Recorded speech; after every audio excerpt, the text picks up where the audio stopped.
आज 10 मई के क्लास में आप सभी लोग का स्वागत है। जैसा कि हमने आपसे वादा किया था कि यूपी स्पेशल जो अभी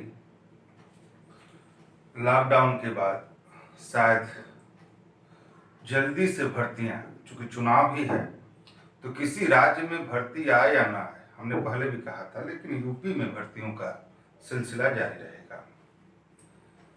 तो इसी क्रम में आप लोग एकदम हाथ पे हाथ रख करके बैठे हैं। हम 7-8 दिन से पढ़ा रहे हैं ताकि आपके अंदर एक ज्वलंत चीजें हों और पढ़ें आप। तो ऐसे स्थिति में हमने यूपी स्पेशल का पार्ट 2 आपके सामने रखा है। पहला काम आपको ये है, हम हट जाते हैं। पहला काम है, इसको जूम करिएगा और उसको एक सीक्वेंस में लिखिएगा, लापरवाही और कामचोरी नहीं। हम आपको सोच रहे हैं कि 40 से 50 वीडियो में यूपी स्पेशल कंप्लीट कर दें। तो आप हम हट जाते हैं, या इसको शॉर्ट स्क्रीन ले लीजिए। पहले आप जो इसको ले लीजिए ताकि आपको नोट्स बनाने में आपके लिए बेटर होगा। अगर आप ये रोज लिखते हैं और रोज लिखने की एक आदत डालते हैं तो आप जरूर सफल होंगे। जितना महत्वपूर्ण आपका जो है यूपी है, यूपी स्पेशल है, आपका ये है, तो थोड़ा सा धीरे धीरे हम चीजें आपको बढ़ा रहे हैं। चलिए देखते हैं। पहला जो है 33 हमने कल लिखवाया था और उसी क्रम में आज 63 तक हम लेकर के गए हैं। ब्रिटिश सरकार के शासनकाल में, ध्यान से देखिएगा, सभी क्वेश्चन वही चुन करके हम रखे हैं, उसी का कलेक्शन 1000-1200 का बनाएंगे जो क्वेश्चन आपसे पूछे जाएंगे। तो ऐसे हम लोग जो है पढ़ेंगे। ब्रिटिश सरकार के शासन काल में उत्तर प्रदेश की ग्रीष्मकालीन राजधानी किस नगर में होती थी? अब समझ जाइए। ब्रिटिश सरकार के शासन काल में उत्तर प्रदेश की ग्रीष्मकालीन की राजधानी किस नगर में होती थी? तो ये क्या है? नैनीताल। उत्तर प्रदेश का वर्तमान स्वरूप किस दिन अस्तित्व में आया? तो 9 नवंबर 2001। अब ये वर्तमान स्वरूप क्या है? तो कल हम उत्तर प्रदेश को मैप से पढ़ाएंगे। उसमें हम सभी जिलों को लेकर के, कौन सा जिला बड़ा है, छोटा है, उत्तर प्रदेश का पहले क्या नाम था, उत्तर प्रदेश कब से बोला जाने लगा, यानी जितने चीजें हैं सीक्वेंस में आपको हम क्लियर करेंगे। ठीक है? तो आपको यहां पर है उत्तर प्रदेश की का राजाध्यक्ष राज्यपाल कहलाता है। इनकी नियुक्ति कौन करता है? तो संविधान में जैसा कि आपको पता है कि जो भूमिका केंद्र में राष्ट्रपति की होती है, वही भूमिका जो है राज्य में राज्यपाल की होती है। और इस पे क्वेश्चन भी आपसे पूछा जाता है कि राष्ट्रपति होने के लिए कितने उम्र का होना आवश्यक है, या राज्यपाल होने के लिए। तो जब हम आपसे संविधान की चर्चा करेंगे, संविधान को एक सीक्वेंस में कहानी टाइप का आपको पढ़ाएंगे, तब ये चीजें हम बताएंगे कि उनकी जो आयु नियुक्ति की होती है वो 35 वर्ष होती है। कई बार क्वेश्चन पूछा, 35 वर्ष होती है। उत्तर प्रदेश का प्रमुख लोकगीत क्या है? कई बार क्वेश्चन मैंने बहुत बार पूछा है कि उत्तर प्रदेश का लोकगीत क्या है। तो उत्तर प्रदेश का जो लोकगीत है वो क्या है? बिरहा। उत्तर प्रदेश का प्रमुख लोकगीत क्या है? बिरहा। ठीक है?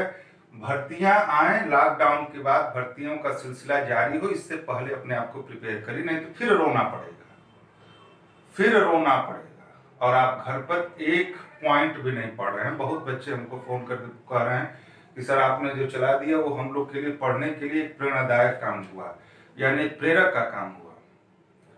तो आप हमारे साथ जुड़ जाएं और कायदे से हम लोग जो है इस लॉकडाउन को लॉकडाउन की तरह नहीं उसको पढ़ते रहे। उत्तर प्रदेश का बृहत्तम उद्योग कौन है? तो उत्तर प्रदेश का बृहत्तम उद्योग जो है हरथर करघा, ये थोड़ा सा देख लीजिएगा, हरथर, सही सही, हरथर करघा कौन सा उद्योग है? हरथर करघा। ये सब क्वेश्चन हम जो है चुन चुन करके लाते हैं और आपको जो है इतने क्वेश्चन को हम आपको लिखवाते हैं। किसी बुक का ये नकल नहीं, हमारा बस केवल कोशिश है कि आपको बेहतर हो और आपके साथ साथ हमारी भी तैयारी जो है मतलब बनी रहे। विद्युत उत्पादन की दृष्टि से उत्तर प्रदेश संपूर्ण देश में कौन सा स्थान है? देखिए ये अभी जस्ट वीडियो का जो क्वेश्चन हुआ था, वीडियो का जो पेपर हुआ था उसमें पूछा था कौन सा स्थान है? 8वां। उत्तर प्रदेश के किस नौ पाषाणी पुरा स्थल में धान की खेती के साक्ष्य मिले? देखिए ये एशियन हिस्ट्री है, जैसे आप जब पढ़ेंगे एशियन हिस्ट्री में हड़प्पा, मोहनजोदड़ो, हड़प्पा का कहाँ विस्तार है, सिंधु नदी क्या है, ये सब जब चीजें पढ़ेंगे तो यहाँ बस केवल उत्तर प्रदेश की चर्चा की जा रही है। कोरडीहवा क्या है? उत्तर प्रदेश के किस नौ पाषाणी पुरा स्थल से धान की खेती के साक्ष्य मिले हैं? तो कोरडीहवा, कोरडीहवा। वर्ष 1925 ईस्वी में भारतीय राष्ट्रीय कांग्रेस का अधिवेशन उत्तर प्रदेश में कहां हुआ था? तो एक चीज जान लीजिए, जब कांग्रेस बना था ए हो ह्यूम के द्वारा, तो जहां जहां सम्मेलन हुआ है उसमें से हमेशा एक क्वेश्चन जरूर पूछता है, जब तक भारत स्वतंत्र नहीं हुआ। गांधी जी कितनी बार जो है सम्मेलन में भाग लिए, इरविन समझौता क्या है, गोलमेज सम्मेलन क्या है, दुनिया का जितने भी टॉपिक हैं वो आधुनिक इतिहास के वो सभी बहुत ज्यादा क्वेश्चन पूछेंगे और उसको हम पढ़ाएंगे, आपके लिए भरपूर मेहनत करेंगे, सब कहानी नुमा पढ़ाएंगे, ठीक है। तो वर्ष 1925 में भारतीय राष्ट्रीय कांग्रेस का अधिवेशन उत्तर प्रदेश में कहां हुआ था? कानपुर। और आपको बेहतर पता है कि कानपुर चमड़ा के लिए, उद्योग के लिए भी प्रसिद्ध है। और कानपुर, अब आप बताएं जो है, आप तो कुछ बताने वाले हैं नहीं, मात्र केवल 4-5 लड़के हैं जो कि क्वेश्चन का हल करके जो व्हाट्सएप पर भेजते हैं, बाकी आप लोग इतने मतलब आलसी हैं। चैट करने का समय है लेकिन जो जीवन का बहुमूल्य चीजें हैं वो करने का समय नहीं है। क्वेश्चन हम आपको बताइए कितना मेहनत हम आपके लिए करते हैं और आपका कोई भी धर्म नहीं बनता है कि कम से कम व्हाट्सएप पर, जैसे कल हमने परसेंटेज का जो है पार्ट 2 पढ़ाया, मात्र केवल 4 से 5 बच्चे अपने क्वेश्चन को, अभी हम बीच में भी कहे थे आपसे, लेकिन कोई सुनता ही नहीं। वर्ष 1925 ईस्वी में भारतीय राष्ट्रीय कांग्रेस का अधिवेशन उत्तर प्रदेश में कहां हुआ था? कानपुर। वर्षा के वितरण के आधार उत्तर प्रदेश के किस जलवायु को कितने भागों में बांटा गया है? तो 2। ये भी क्वेश्चन आपसे पूछा गया है। प्रदेश का कौन सा जिला अवनालिका, अब समझिए कि अवनालिका क्या है। ये भूगोल में बताएंगे, वैसे हम आपको सारांश बता देते हैं कि जब पृथ्वी की प्लेट 2 भागों में बढ़ जाती है, यानी 2 किनारा हो जाता है, उसी को अवनालिका कहते हैं। अब समझ जाइए कि अवनालिका अपवर्तन से अधिक प्रभावित है, तो अवनालिका अपवर्तन से अधिक प्रभावित कौन है? इटावा। ये सभी क्वेश्चन आपसे पूछे गए हैं। तो प्रदेश का कौन सा जिला अवनालिका अपवर्तन से अधिक प्रभावित है? तो कौन सा है? इटावा। वर्तमान उत्तर प्रदेश के कितने राष्ट्रीय उद्यान हैं? तो कितने राष्ट्रीय उद्यान हैं? 1। अब आपको अगर हम कहें कि आप जो है व्हाट्सएप पर भेजिए कि वो कौन सा राष्ट्रीय उद्यान है, जो एक ही राष्ट्रीय उद्यान है। राष्ट्रीय उद्यान क्या है, राष्ट्रीय पार्क क्या है, ये अलग अलग चीजें हैं। तो राष्ट्रीय उद्यान आप शायद, ये दर्द होता है जब आप हमारी बात नहीं समझते, है ना। वर्तमान में उत्तर प्रदेश के कितने राष्ट्रीय उद्यान हैं? तो शायद 1 है। उत्तर प्रदेश में सर्वप्रथम किस पक्षी विहार की स्थापना की गई? तो नवाबगंज पक्षी विहार। उत्तर प्रदेश में सर्वप्रथम किस पक्षी विहार की स्थापना की गई? तो नवाबगंज पक्षी विहार। हरदुआगंज ताप विद्युत गृह कहाँ स्थापित किया गया? तो अलीगढ़ में। अलीगढ़ में हरदुआगंज ताप विद्युत गृह। जब हम आपको पूरा ताप विद्युत गृह पढ़ाएंगे तो इसमें इसकी हम चर्चा करेंगे। अलीगढ़ में। उत्तर प्रदेश में किसान मित्र, बहुत इंपॉर्टेंट है बाबू, बहुत इंपॉर्टेंट है लेखपाल के दृष्टिकोण से। कृषि से रिलेटिव क्वेश्चन उसमें ज्यादा पूछे जाते हैं। तो हम पहले ये चीज पहले देख लेते हैं। उत्तर प्रदेश में किसान मित्र योजना कब लागू की गई? 18 जून 2001 ईस्वी में। उत्तर प्रदेश में किसान मित्र योजना कब लागू की गई? 18 जून 2001 ईस्वी में। उत्तर प्रदेश में प्रमुख रूप से आम किन दो किस्मों का उत्पादन होता है? तो ये उत्पादन होता है दशहरी और चौसा। दशहरी और चौसा। अब आप बताइए, हमको याद है कि हमने क्या बोला आज के डेट में। आप बताइएगा कि उत्तर प्रदेश का वह कौन सा जिला है जिसमें आंवला की खेती प्रचुर मात्रा में होती है? उत्तर प्रदेश का वह कौन सा जिला है जिसमें आंवला की खेती प्रचुर मात्रा में होती है? अमरूद उत्पादन के लिए शहरों का कौन सा जोड़ा प्रसिद्ध है? तो अमरूद उत्पादन के लिए शहरों का जो है बरेली और इलाहाबाद। बरेली और कौन? इलाहाबाद।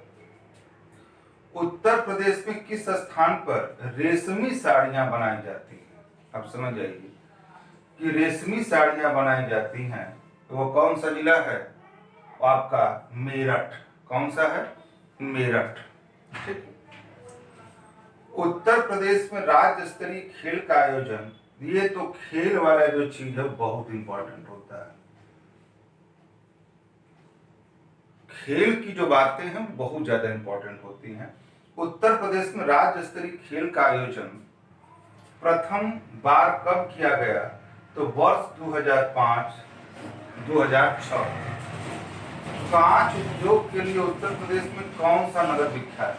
अब देखिए ये चीजें जो है सुपर टेट में आपसे पूछी गई थी कि कांच उद्योग के लिए उत्तर प्रदेश में कौन सा नगर विख्यात है? फिरोजाबाद, जो आज भी विवादित है और अभी वो चीजें संशोधित नहीं हुई हैं। उत्तर प्रदेश में आरंभ होने वाला सबसे लंबा राष्ट्रीय राजमार्ग कौन सा है? तो NH7। जब राष्ट्रीय राजमार्ग आप हमसे पढ़ेंगे तो NH7 क्या है, NH1 क्या है, ये सब चीजें वो कहां से कहां तक जाती हैं, कौन कौन से राज्य उससे टच करते हैं, ये सभी चीजें आपको पता होंगी। लखनऊ योजना किसके विकास से संबंधित है? तो लखनऊ योजना जो है सड़कों के विकास से क्या है? संबंधित है। उत्तर प्रदेश में किस जिले में सर्वाधिक वर्षा होती है? तो देखिए सर्वाधिक जो वर्षा होती है, कैसे वर्षा होती है, कैसे मानसून बनता है ना? आखिर राजस्थान में वर्षा क्यों नहीं होती? इस चीज को जो है हम आपको भारत भूगोल में दिखाएंगे। तो उत्तर प्रदेश में किस जिले में सर्वाधिक वर्षा होती है? तो जो सर्वाधिक होती है वो गोरखपुर में है, और हमने यहाँ पे नोट भी कर दिया कम जो होती है वो मथुरा में होती है। कहाँ होती है? मथुरा में कम होती है। यमुना एक्सप्रेसवे किन दो नगरों के बीच है? तो आगरा एवं नोएडा। आगरा एवं नोएडा। उत्तर प्रदेश का स्थापना दिवस कब मनाया जाता है? तो उत्तर प्रदेश का स्थापना दिवस 1 नवंबर को मनाया जाता है। नृत्य की कौन सी शैली उत्तर प्रदेश की देन है? अब समझिए ये सब जो नृत्य को लेकर के, खेल को लेकर के सबसे ज्यादा क्वेश्चन पूछे जाते हैं। तो नृत्य को या लोकगीत को लेकर के नृत्य की कौन सी शैली उत्तर प्रदेश की देन है? तो ये कौन है? कथक। कौन सा है? कथक। थोड़ा सा ऐसे आ जाते हैं। उत्तर प्रदेश में उर्दू को द्वितीय राजभाषा कब घोषित किया गया? तो उत्तर प्रदेश में उर्दू को द्वितीय राजभाषा वर्ष 1989 ईस्वी में। उत्तर प्रदेश में उर्दू को द्वितीय राजभाषा कब घोषित किया गया? वर्ष 1989 ईस्वी में। उत्तर प्रदेश में केंद्रीय विश्वविद्यालयों की संख्या कितनी है? तो उत्तर प्रदेश में केंद्रीय विश्वविद्यालयों की संख्या कितनी है? 4। ठीक है, कितनी है? 4। उत्तर प्रदेश राज्य खेल कूद परिषद का गठन कब किया गया? तो वर्ष 1955 से 56 ईस्वी के मध्य जो है उत्तर प्रदेश राज्य खेल कूद परिषद का गठन किया गया। ये सभी क्वेश्चन बहुत इंपॉर्टेंट हैं। उत्तर प्रदेश में जैन एवं बौद्ध धर्मों का प्रसिद्ध तीर्थ कौन सा है? तो यहाँ पे कौशाम्बी। अब हम आपको जब बौद्ध धर्म जैन धर्म लेकर चलेंगे तो आपको कौशाम्बी या कुशीनगर क्या है, कौशाम्बी क्या है, इसको हम आपकी चर्चा करेंगे। और उत्तर प्रदेश में परमाणु विद्युत केंद्र कहाँ है? तो ये है नरौरा। कहाँ है? नरौरा। परमाणु विद्युत केंद्र कितने भारत में संचालित होते हैं? परमाणु विद्युत केंद्र क्या है, जल विद्युत केंद्र क्या है ना, ताप विद्युत केंद्र क्या है, ये सब जो चीजें जो है आपको ये चीज। तो एक चीज बस हम आपको यही कहना चाहेंगे, अचानक नहीं कंपटीशन तैयार होता है, रोज थोड़ा थोड़ा करके जब टुकड़ा टुकड़ा करके आप पढ़ते हैं तब जा करके आपको है ना आपकी बातें क्लियर होती हैं। तो इस लॉकडाउन को छुट्टी के रूप में मत लीजिए, बस हम आपसे यही विनती करते हैं और आप भरपूर मेहनत करिए ताकि आगामी परीक्षाएं आपके सिस्टम में हों और आप अपने सपने को साकार करें। वो इंसान, हम शब्द थोड़ा सा संभल करके बोलना है, वो इंसान कामचोर होगा या अवसरवादी होगा जो इस लॉकडाउन के बुरे परिस्थिति को न समझ पाए। ज्यादा नहीं कहेंगे। अच्छा, एक बात और है, हमने कल मैथ के पार्ट 2 में कैसे हमको बैलेंस आपको करना है वो चीजें हमने कहा था, यहाँ पर भी चर्चा कर देते हैं। या तो आप फोन पे, आप अपने मोबाइल में या तो फोन पे अगर यूज करते हैं तो सबसे सरल तरीका है 7379505851, इस पर आप भेज सकते हैं। जब भी भेजेंगे तो इस पर ही व्हाट्सएप नंबर जुड़ा हुआ है, अपना नाम भेज दीजिएगा ताकि हम बीच में देखेंगे कि अगर क्लास में सभी लोग जो है, देखिए ये फ्री नहीं आदमी पढ़ा सकता, क्योंकि सब हमारे साथ भी परिवार जुड़ा है, सब कुछ सिस्टम है, सब कुछ दिक्कतें हैं। अगर आपको हम सोमवार हद्दी हद्दा मंगलवार तक देखेंगे, नहीं तो उन्हीं लोगों का एक ग्रुप बनाएंगे, उन्हीं को हम एक पासवर्ड देंगे और बेहतर ढंग से देंगे जिसका शुल्क जमा होगा। सीधे सीधे बात है। अगर आप अभी तक कल से लेकर अब तक कोई बंदा जो है 1 रुपया नहीं जमा किया, तो ऐसे स्थिति में आपको समझें कि अगर गुरु भक्त हैं और आप हमारी बातों को समझते हैं तो 80% कोचिंग वाले ही जुड़े हैं। तो आप एक चीजें आप समझ जाइए कि कितना मेहनत आपके लिए हम करते हैं। ठीक है, धन्यवाद।